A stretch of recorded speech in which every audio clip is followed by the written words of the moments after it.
Hello and welcome to another video from oorail. This video is part 3 of our LNER Teak Coach project, and the previous part we did some staining of the body shells, and I'll show you the results from that here in a few minutes.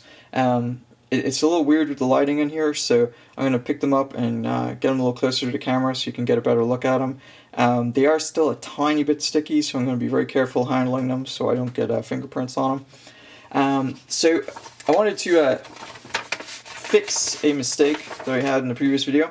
So in the previous video, I actually said I could not find where these were on sale, and Graham was very nice, dropped me a message and left a comment telling me that what you had to do is you actually had to search the Locomotion website for teak, and then they come up, and you can see there it was £50, is now 25. So Graham was quite correct. You can get these for about £25 each. Now unfortunately, they're pretty much sold out of a lot of them. You see this one's down to about 5 as of a couple hours ago.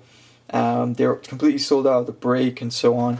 However, that's not really a problem for me, and I'll explain why, because the price wasn't the only reason I wasn't using these, and it always pays to do a little bit of research, so I'll explain that to you in just a minute. So, quick history lesson. The locomotives I'm looking to run with this are the LNER P2, the LNER Flying Scotsman 4472, and the LNER Green Arrow, which I think is 4771.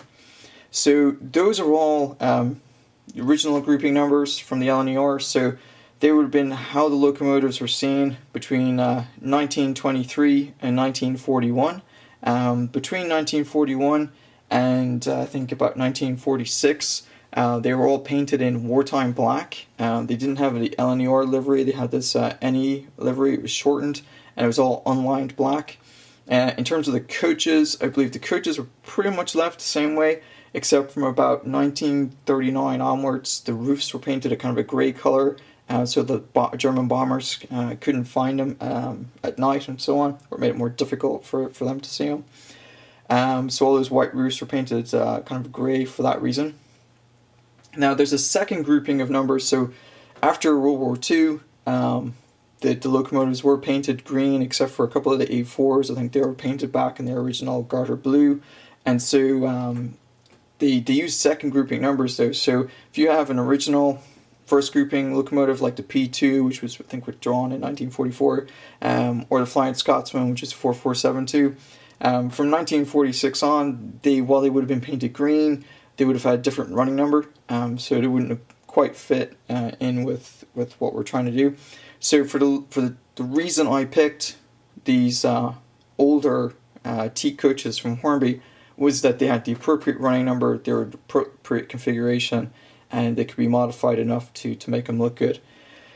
So with that said, I'm going to point out a couple of problems with using this particular type of coach. So the first problem is this coach has an E prefix. This is a British Rail prefix, right? So when British Railways was formed in 1948, this particular E prefix was added to these coaches. All of this new batch of Hornby coaches for the LNER Teaks, the 61 6-inch corridors, they all have those E prefixes. So basically these coaches would only have really been around from about mid-1948 until 1949, maybe 1953 at a stretch. A few of them might have been able to escape, and your artistic license would probably run out about there. However, you never would have seen these run unless it was in preservation with the original grouping numbered locomotives. You also never would have seen these run with the P2, because the P2 was long modified and decommissioned before these were modified this way.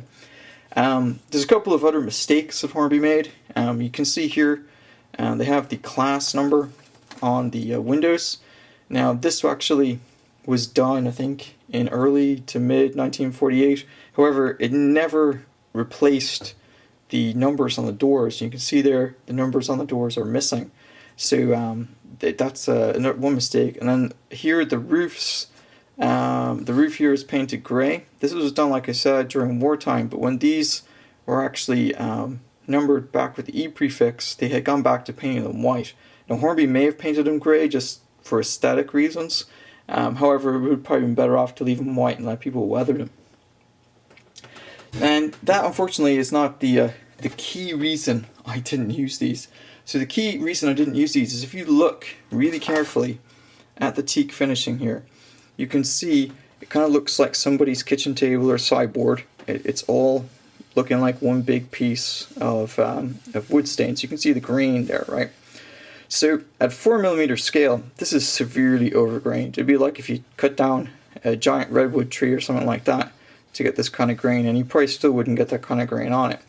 The other thing is, if you look at photographs of these coaches, the paneling is all mismatched and different.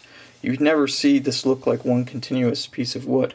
So while Hornby have done a fantastic job with the quality of the coach, they've made a couple of research mistakes and they've really messed up this grain. And that right there is why I decided not to use these and modify the other ones. Plus it's a lot cheaper. And like I said, I put money where my mouth is. So not only did I weather the 7 that I have, so I've got these 3 plus another 2 that I painted up today. Still have 2 more to go. I also ordered more. So today on eBay, I managed to pick up 8 ones second hand. Got some of them for £1. I think it was £1.95. And I got a couple more for £3.96. And I got a couple more off a mall shop in the UK for about £3-4 each. So all in all, I think I have about 20 of them coming in, and that's basically all I need to do the 3 weeks that I wanted to do. So I'm going to be modifying up the bogies and the frame as needed on a couple of these as well. Now, somebody made a comment, I think it was Graham, that the Hornby version, the new Hornby version, had better bogies. Well, I did a quick look, and I just agreed with him because I assumed he was right. However, I don't know if you can see this on the camera. You can probably see it on the website though if you go to it. You can see here, there's an actual photograph of the product. It's got the bogies here, have obviously the NEM couplings, there's some detailing here. However, if you look up real close on the real thing here that I have, it's difficult to see, but pretty much, except for the NEM coupling part, this is obviously just the usual Hornby railroad coupling. The rest of the detailing is actually pretty much the same. This is a little bit smaller.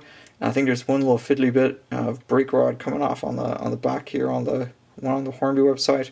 But other than that, and lacking sprung buffers, there's no real difference. Even the detailing on this, while it's not painted, all the rivets are there, all the kind of molded detailing is there. So these are not as bad as people are letting you on to believe.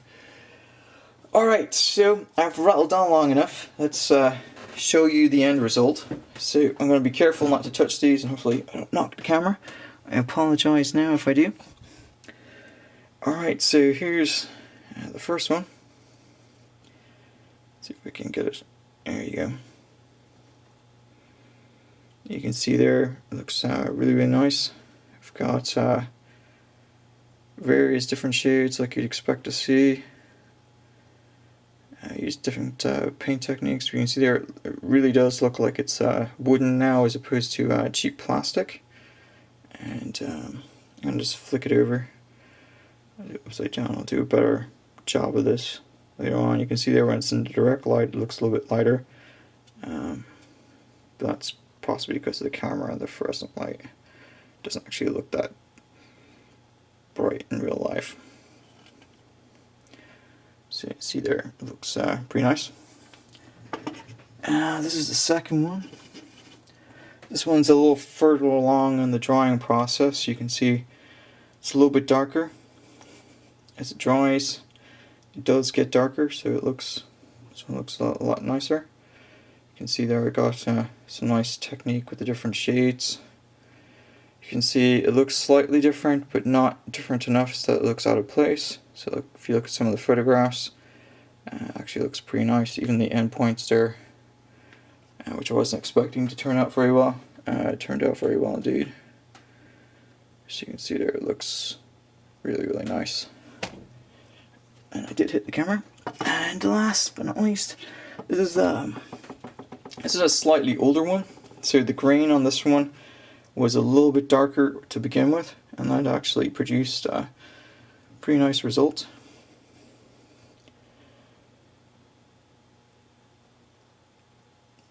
See there, it looks pretty good, and I'll show you the other side as well.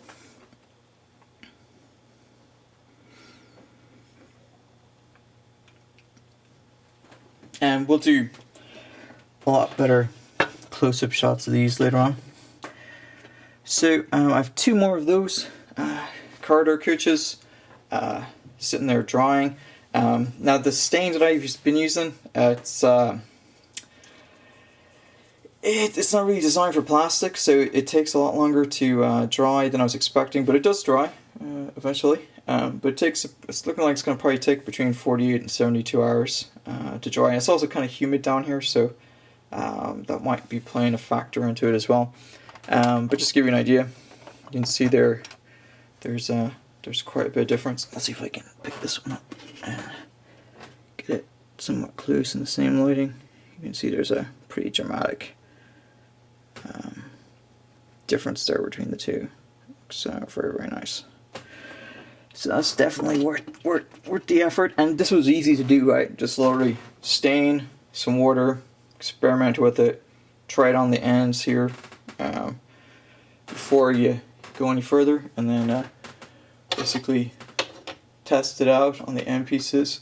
The end pieces you can kind of test it out on the back first, and then you can get some pretty nice shades on it too. I don't know if you can see that, but you can see there it shaded out pretty well, so it looks really, really nice. Alright, so the next two, like I said, I'm going to do are the brake here. I got the sleeping car. I picked up a couple others, like I said, on eBay. So I don't expect those. I'll probably pay for those tonight, and they'll eventually show up here probably in about a week or two. And so when those come in, I'll paint those ones up as well. But this basically will give me at least one good rake for the P2, a good rake for the Green Arrow, and another good rake for the Flying Scotsman. So should be able to put on a nice little LNER running session every so often. Alright, so that's it for this video. What I'm going to be doing while the stuff dries, I'm going to paint these other two coaches probably tonight, and then I'm going to start working on the interiors. I did find quite a few photos of the SVR, I think it's the Severn Valley Railway, and they had some pretty good photos of interiors of these Teak coaches.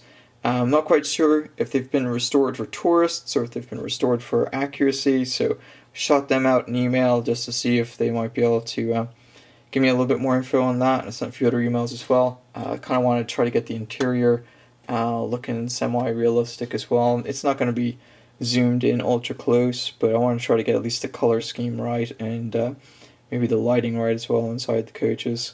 So that's it for this video. I know we'll do some weathering as well on the roofs later on.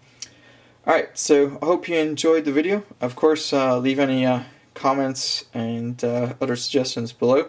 Now, if you are modeling that particular era for the British Rail numbered Teak coaches, I will put a link to Graham's first video in his series in the channel description, and that way you guys can check that out as well. I know Graham's been a good sport, so I thought I'd give him a little plug while we're at it. Alright, so I hope you enjoyed the video, and until next time.